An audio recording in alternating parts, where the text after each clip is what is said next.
Well, hello there, my dear viewers and listeners. Here we are again, episode 2 of your Homebrews, season 2. This one should be fun, as there are more entries in the episode. Depending on how things go, the future episodes might include non-patron entries, as it is my decision that only one creation of an author will be presented per episode. So don't worry, my Patreon supporters, all your work will be shown off. I just decided which of your creations went first. Remember to like, comment, subscribe, ring the bell, the whole shtick. You know what to do. We are very close to 2,000 subscribers, which means you will get the Tau Empire X Star Wars narrated special to enjoy. If you want to support me directly, join my Patreon or send me a donation through Ko-fi. With all that out of the way, let's get started with the creation of Beast 3 Labs, the Zodiac Star League. The Zodiac Star League is, to surprise of no one of the leagues of Wotan. They are interesting as they are a fleet-based league, but that wasn't always the case. In the distant past, the leagues received help from a radical inquisitor of Ordo Malleus, who was dealing with a combined warband of World-Bearers, Iron Warriors, and Death Guard. The leagues and imperial forces under inquisitorial command cooperated and made a pact fighting against forces of chaos. It is said that the inquisitor became a trusted friend of the league leadership, and some secrets were revealed to him, ones that he kept to himself to the last of his days. However, the one to take that inquisitor's place was a different type of radical. He staged a surprise attack against the League, desperate to discover secrets that his predecessor kept to himself. Caught off guard, the League suffered heavy losses, the very planet their hold stood on breaking under enemy barrage. So they transformed the hold and sizable piece of the planet into a mobile space station, and escaped, leaving Inquisition empty-handed. Since then, the Zodiac Star League became sworn enemy of the Inquisition, targeting agents, bases, and members of the Inquisition however and whenever they could. Few radical inquisitors made attempts at reconciliation. Not one was spared. Not long ago, Zodiac Star League mercantile fleets established contact with the Tauva coalition. For now, they work as mercenaries and traders to the coalition, mostly keeping to themselves. They aren't yet ready to sign any kind of agreement with the coalition itself, though their reluctance might change with the start of Damocles' Gulf Crusade. The League style is heavily influenced by Chinese culture. They take honor and pacts more seriously than most of the kin. Their experience in fighting the Inquisition also influenced how they fight. Rather than grand battle lines and battles, the Zodiac Star League specialized themselves in Spec Ops-like operations. Their most valuable unit is Hernken Jägers, who specialize in infiltration, sabotage, and neutralization of selected targets. Interestingly enough, this league have a caste system, but rather than being assigned from birth, the caste is determined by individual talent and ability. The castes are based off the Eastern Zodiac signs: Rat, Craftsman, Ox, Miners. tiger, warriors, rabbit, scouts, dragon, leaders, snakes, assassins, horse, merchants, goat, farmers, monkey, spies, rooster, spiritualists, dog, guardians, pig, diplomats. Unlike some caste systems, all of them are equal in the Zodiac Star League, including the Dragon caste. Each caste has a place in their military structure as well. Equality between the castes is essential in their eyes to keep things balanced. Those who think themselves above others will be put in the lowest possible job fitting a description of a caste as punishment. The best of the best in a given caste are given the title of Lord and are seen as exemplars of what others should aspire to be. Funnily enough, they look at the Tao caste system with scorn, see it as hypocritical, and are convinced that their caste system is better. And as you can see in photo sent me by Beast3 Labs, they wear pure black and cloth of dark grey. They always wear helmets on battlefield and their visors are blood red. Because they usually fight as Black Ops units, they wear a camouflaged coats, though traditionally there is a symbol of their caste on their back.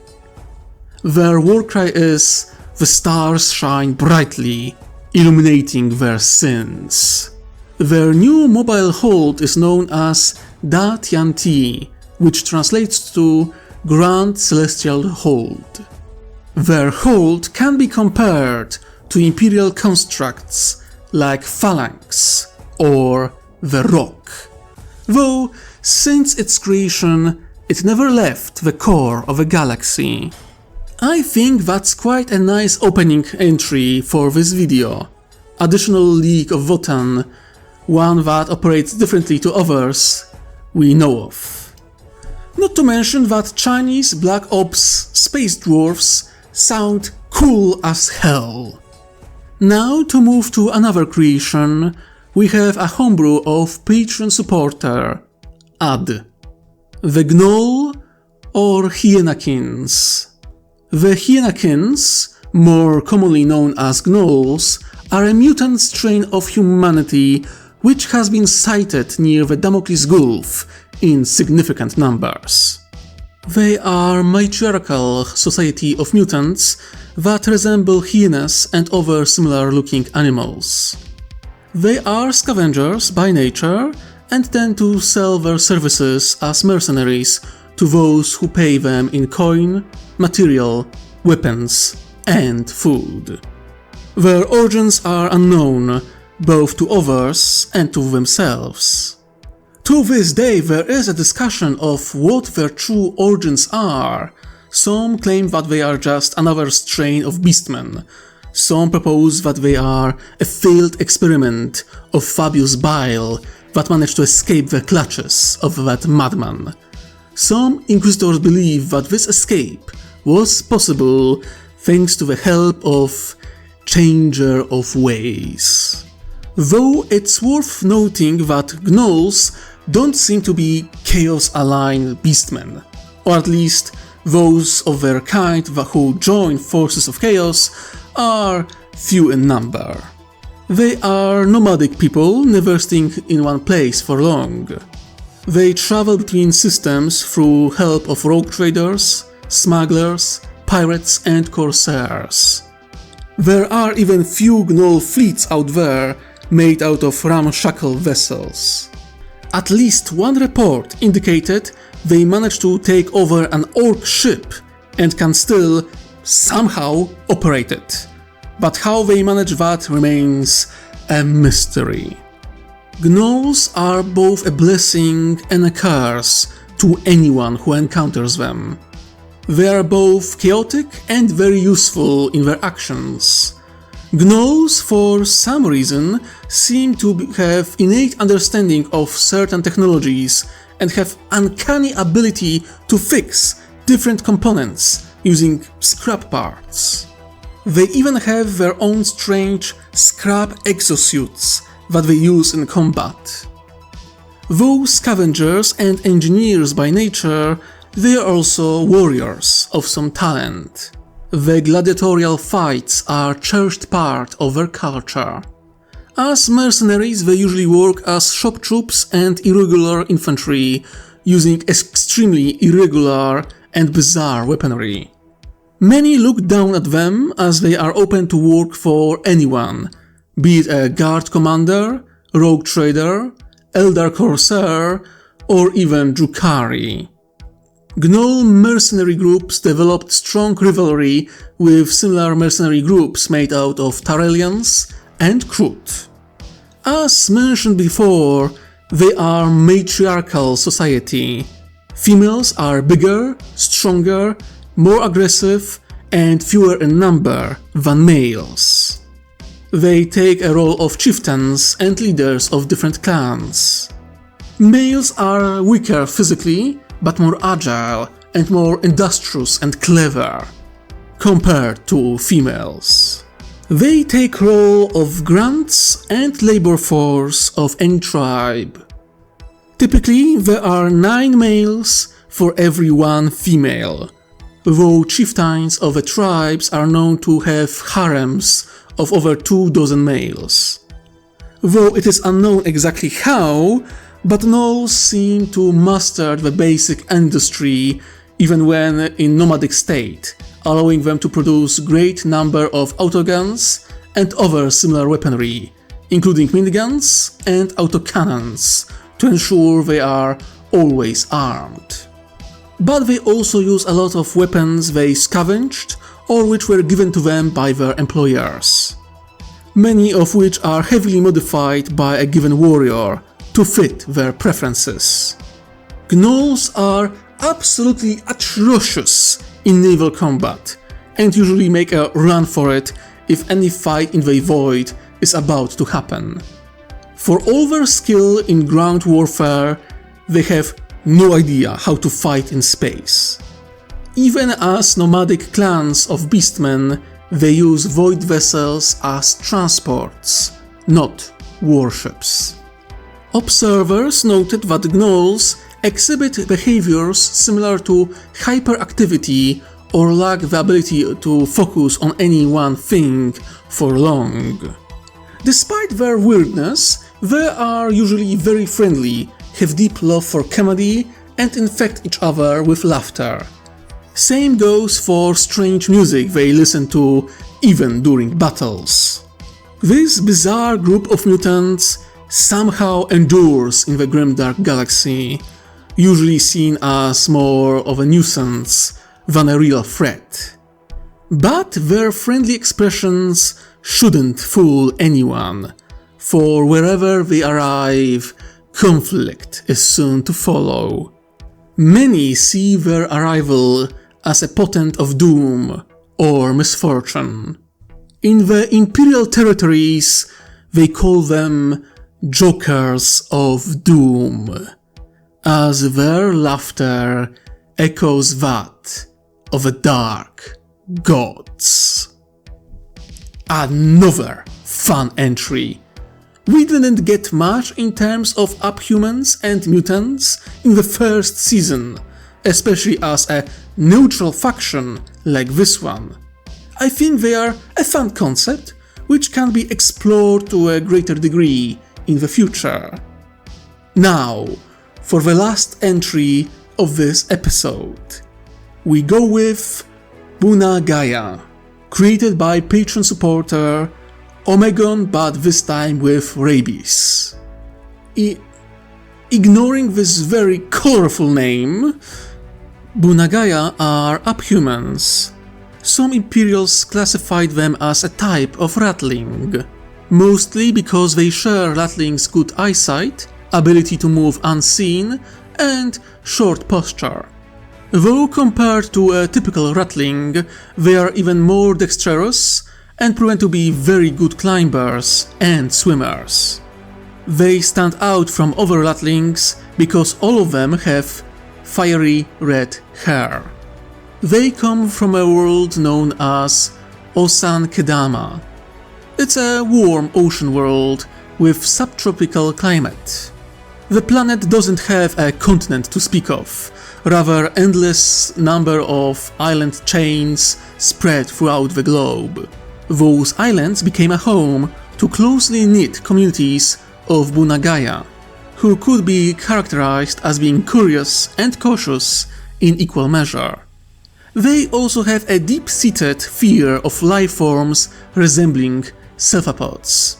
As to their history, it is known that they are far descendants of human colonists from the golden age of technology. But after being cut off from the rest of the galaxy, thanks to limited landmass and easily available resources, they regressed to early medieval stage. It is unknown when they evolved into a type of ratling. Some thought that local super predator, Shisa, a highly intelligent mammalian beast being a mix of a lion and a dog, was responsible for hunting full humans down. But that can't be the case, as Shisa, that seems to be mildly psychic, never showed any interest in hunting humans or Bunagaya. Many are of the opinion that Shisa are effect of human experiments from the dark age of technology, an artificially created guard beast that escaped human control. Yet the neutral or even friendly approach to humans and their descendants remained in their animal DNA. Bunagaya lived in small settlements, building their houses in tall trees near coastlines. In this stage of their history, they were seafaring people. They had fleets of ships and kept the contact with other tribes on the planet. Fish also became main sort of food for those abhumans. By all accounts, this tribe of humanity lived peaceful existence on a somewhat primitive world. But things changed when sky beasts appeared. Their records speak of a cataclysmic event long before they established contact with the coalition. Fiery lights descended from the heavens and crashed into the land and sea. Enormous, ravenous beasts crawled out of craters and began slaughtering everything and anything they encountered. Many Bunagaya communities were destroyed and population were devoured. This train of abhumans would be lost if not for Shisa, the only creature on the planet that not only could challenge the sky beasts but seemed to coordinate in hunting them down. The Bunagaya abandoned their old homes in the woods and retreated into hills and mountains, the main habitat of Shisa that they avoided until now. There they built fortresses called Gushiku in their language. From that point forward, a symbiotic relationship between Bunagaya and Shisa formed. The Bunagaya offered Shisa shelter, food, and took care of their cubs, while Shisa kept the sky beasts at bay and guarded Gushiku fortresses. Through this symbiotic cooperation and joint effort against the sky beasts, they managed to prevail. Furthermore, they managed to turn the tables. The sky beasts started to fear Shisa, hiding in the dark places that were difficult to access. Or, to surprise of many, they retreated into the ocean, evolving into something resembling a kraken from ancient human myths. With descendants of sky beasts now occupying the seas, the ability to keep contact between communities became close to impossible. Isolation led to limited genetic diversity, which started to cause bigger and bigger problems for the Bunagaya, and a danger to the survival of this subspecies of humanity. It was at this time when Mekian Commonwealth discovered their world and established contact with the locals. The Coalition recognized the crisis on the planet and executed a devastating eradication campaign against the Sky Beasts. One which ended in a success, despite surprisingly high casualties suffered in the early stages of extermination. When Coalition didn't understood the true capabilities of the Sky Beasts. With their help, life on Osan Kedama was able to return to normal, and Bunagaya were saved. Seeing advanced technology of the Coalition, they worked hard on becoming a modern interstellar society. Nowadays, the Bunagaya can often be found settling on ocean-dominated worlds. They are a protectorate of the Makian Commonwealth. They don't contribute anything extraordinary. They are still a relatively small member of a coalition and lack influence, but they kept a degree of independence. Their soldiers are respected as an excellent scouts and guerrilla fighters, excelling in jungle and mountainous terrain. They are often accompanied in battle by their Shisa companions, with whom they share a close bond to this day. The Shisa, as very intelligent animals, not only can coordinate with Bunagaya soldiers, but don't have a status of mere war beasts, but revered allies. Occasionally, Bunagaya will mount their furry friend and charge into battle on their backs, executing hit-and-run strikes. It is noted that Krut especially value Shisa meat and genes. Some Bunagaya tribes offer bodies of their dead friends as gift to the Krut. This is seen as a show of incredible respect by the Krut, who developed surprising friendship with the tribes from Osan Kedama. Bunagaya government is a chiefdom federation. Their history made them fractured people, and while they share much the same culture and ancestry, each island is unique in terms of their language and traditions. Each community is ruled by a Noro, a priest and a king in one. Noro are usually low-level psychers that can be found among this strain of abhumans.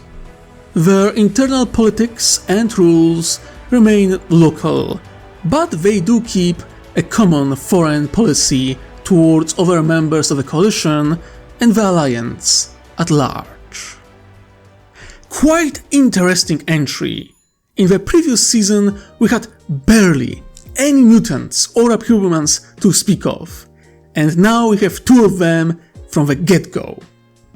Personally, I think they are quite fun.